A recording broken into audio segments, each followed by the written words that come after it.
Hello friends, இன்றைக்கி நாம் கீரை துவட்டல் தான் வந்து பார்க்க போகிறோம்.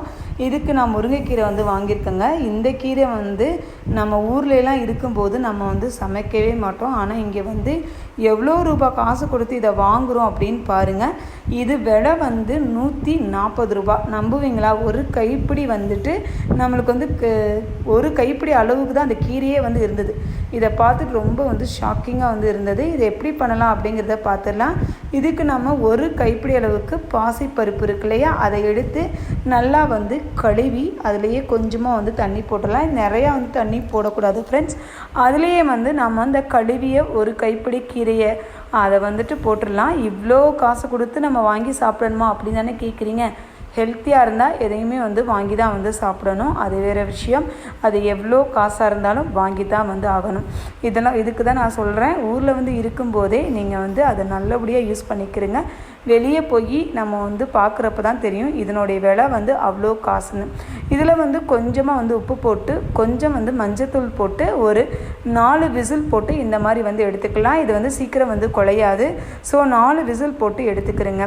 இப்போ கடாயை சூடு பண்ணிவிட்டு கொஞ்சமாக வந்து கடு உளுந்து அதை நல்லா பொரிய வச்சுட்டு சின்ன வெங்காயம் சின்ன உள்ளி இருக்கு இல்லையா, அதை வந்து போட்டு நல்லா வந்து வதக்கிக்கலாங்க. இதில் வந்து நம்ம வந்து கருவேப்பிலையெல்லாம் போட வேண்டிய அவசியமே இல்லை.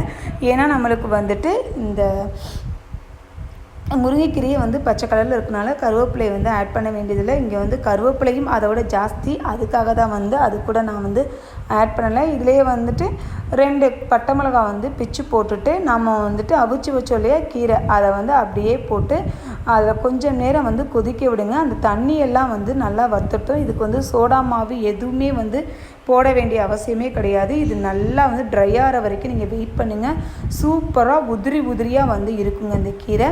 இப்போ நம்ம வந்து எல்லாத்தையும் வந்து நல்லா வந்து வதக்கியாச்சு. வதக்குனதுக்கு அப்புறமா நல்லா தண்ணியிலும் ட்ரை ஆயிடுச்சு. இப்போ இறக்கிட்டு அடுப்பை வந்து ஆஃப் பண்ணிவிட்டு இதை வந்து இறக்கிட்டு நம்ம துருவின தேங்காய் இருக்கு இல்லையா, அதை அப்படியே தூவி விட்டோன்னா சூப்பரான கீரை தோட்டல் வந்து ரெடி ஆயிருங்க. இதை வந்து உங்கள் குழந்தைங்களுக்கு வந்து கொடுத்து பாருங்கள்.